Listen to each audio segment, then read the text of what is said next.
Benjamin Fulford, le 4 mars 2019, les comptes de corruption du Vatican de 6000 soi-disant leaders mondiaux ont été fermés.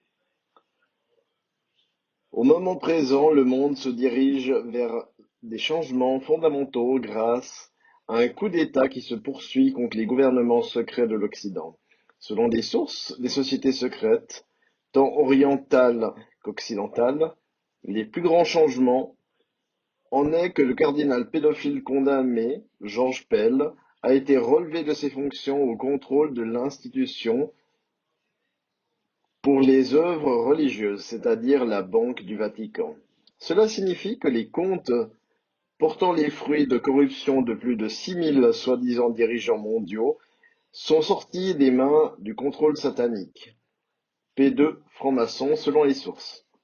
On rappelle, quand une personne devient Premier ministre, président, gouverneur de banque centrale, etc., ils reçoivent la visite du représentant de la Banque du Vatican qui lui remet un carnet de banque contenant une somme astronomique d'après P2 Freemason et autres sources. Cela peut aller de 100 millions de dollars pour le chef d'un petit pays à plus d'1 milliard de dollars pour le chef d'un grand pays, selon les sources. On dit alors à la personne bienvenue dans le club des riches. Mais on l'avertit aussi qu'en cas de refus, c'est la mort. C'est le fameux choix entre l'argent ou le plomb que le gouvernement secret utilise pour exercer son contrôle, et ce depuis des temps immémoriaux. La personne en charge actuellement, un membre des familles royales dont je garderai l'identité secrète pour des raisons de sécurité, a accepté de soutenir la création d'une future agence de planification pour réaliser de vastes projets visant à mettre fin à la pauvreté, à arrêter la destruction environnementale et à permettre une expansion exponentielle de la vie sur la Terre dans l'univers. Il est également convenu que ce processus débutera par une sorte de jubilé ou d'annulation ponctuelle de la dette et la redistribution des richesses. Cependant, avant que ce travail ne puisse commencer, il est nécessaire de mettre fin à la guerre civile de facto qui sévit en Occident. Cette guerre, à son niveau le plus profond, oppose les aristocrates de la lignée sanguine aux forces méritocratiques gnostiques des Illuminati, complexe militaro-industriel. À la surface, nous voyons des dirigeants marionnettes comme Theresa May du Royaume-Uni, Emmanuel Macron de la France, Angela Merkel de l'Allemagne et Justin Trudeau du Canada subir de graves attaques. Dans le même temps, les lignages continuent leur assaut acharné contre le président américain Donald Trump, l'homme de tête des Illuminati. Commençons par regarder comment se déroule la bataille contre Trump. Trump fait l'objet d'un chantage de la part de ses lignées pour de multiples crimes qu'il aurait commis. L'histoire ci-dessous de Gordon Duff contient certains détails dont bon nombre ont été confirmés de façon indépendante.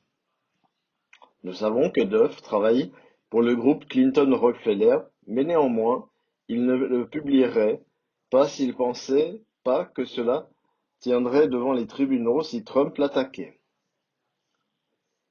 Des sources du haut niveau des services de renseignement militaire des États-Unis, Illuminati, croient que seule une personne pouvant potentiellement être victime de chantage de la part des lignées de sang serait autorisée à se présenter à la présidence. C'est pour ça que les lignées ont permis à Trump d'entrer dans la course.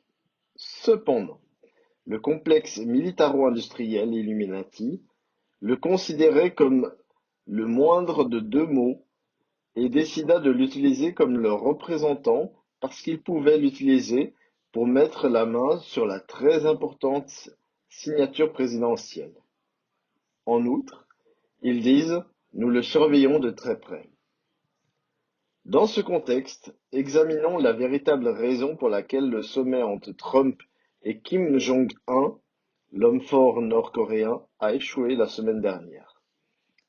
Essentiellement, la faction sioniste néoconservatrice du complexe militaro-industriel américain a demandé Le maintien du contrôle de la Corporation United States of America en échange d'une offre de retirer les troupes américaines de tous les sites à l'étranger.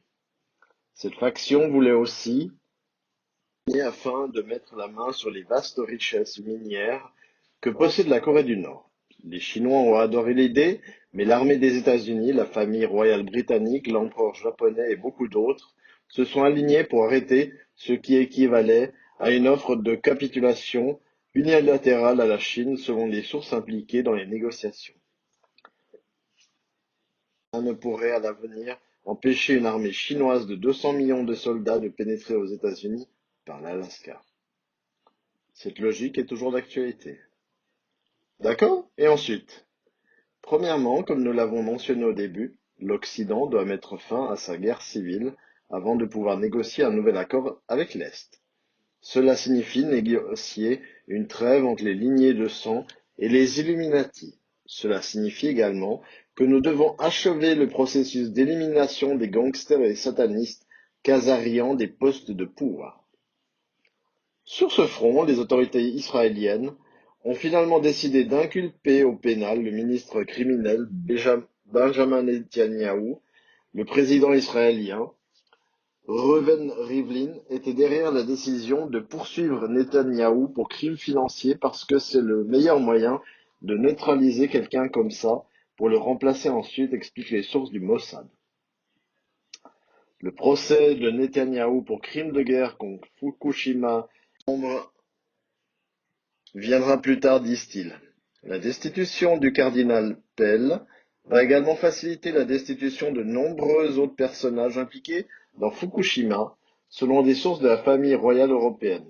Il a été le trésorier du Vatican pour les comptes APSA et IOR, qui étaient les centres de blanchiment d'argent pour le culte satanique du 9e cercle, le trafic humain mondial et les réseaux pédophiles. En fermant les 6000 comptes à l'aide du SIS MI6, nous avons paralysé tout le Vatican et forcé l'Église catholique à se plier à un programme par étapes, à accepter uniquement les dons électroniques, collections dans les églises et ainsi respecter la législation internationale contre le blanchiment des capitaux. Cela dissocie le Vatican de la mafia italienne, disent les sources. Éliminer le numéro 3 dans cette hiérarchie était une attaque préventive, et si les choses ne s'améliorent pas considérablement avec l'Église catholique, nous éliminerons aussi le pape, ce qui pourrait faire échouer toute cette opération, ajoutent les sources. Le retrait de Pell va également bouleverser les choses en Australie. N'oubliez pas que des sources des services de renseignement australiens nous ont déjà dit que le Premier ministre Kevin Rudd avait été limogé de pédophiles victimes de chantage, selon des sources australiennes. Les sources de la famille royale européenne disent également que la noblesse blanche italienne Farnese, qui a beaucoup d'influence sur le président Trump, a également contribué à la destitution de Pell. Ces forces du Pentagone derrière Trump disent maintenant les ides de mars devraient amener 85 000 mises en accusation scellées et de nombreuses arrestations aux États-Unis. Les sources disent aussi alors que les agents Cabal, Bibi, Netanyahou, Trudeau, May, Macron et Merkel sont en chute, un accord commercial avec la Chine devrait conduire à des résolutions en ce qui concerne le Venezuela et la Corée du Nord afin de faire cesser les accrochages entre l'Inde et le Pakistan. Cette source semble vouloir admettre que le régime actuel aux États-Unis serait à l'origine de la récente tentative de déclenchement d'une guerre nucléaire entre l'Inde et le Pakistan.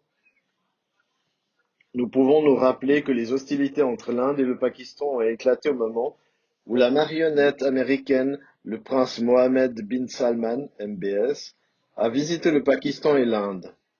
Il est fort probable que des pots de vin aient été versés aux deux parties pour mettre en scène cette flambée, probablement en guise de démonstration devant les Chinois. Le monde mérite mieux que ça. Un récent sondage d'opinion Gallup réalisé dans 133 pays montre que seulement 31% de la population des États-Unis, tandis que 40% s'y opposent. C'est à peu près égal au soutien de 30% pour la Russie, lequel est inférieur au soutien pas trop élevé de la Chine à 34% ou au soutien de 39% pour l'Allemagne. Ce que cela démontre de plus que tout, c'est que le monde ne veut pas échanger le leadership des États-Unis contre celui de la Chine. Il lui faut quelque chose de nouveau. Que quelque chose de nouveau puisse apparaître bientôt. N'oubliez pas que les gens qui dirigent la planète ne contrôlent plus les comptes de corruption de ces soi-disant dirigeants du monde que nous voyons en public. Cela signifie qu'ils sont sur le point d'obtenir de nouvelles consignes de marche. La libération de la planète est proche. Traduction, petite étoile. Version originale anglaise, benjaminfulford.net. Note de la traductrice, pour ceux qui comprennent l'anglais, je suggérerais vraiment que vous vous abonniez à la lettre hebdomadaire de Benjamin Fulford.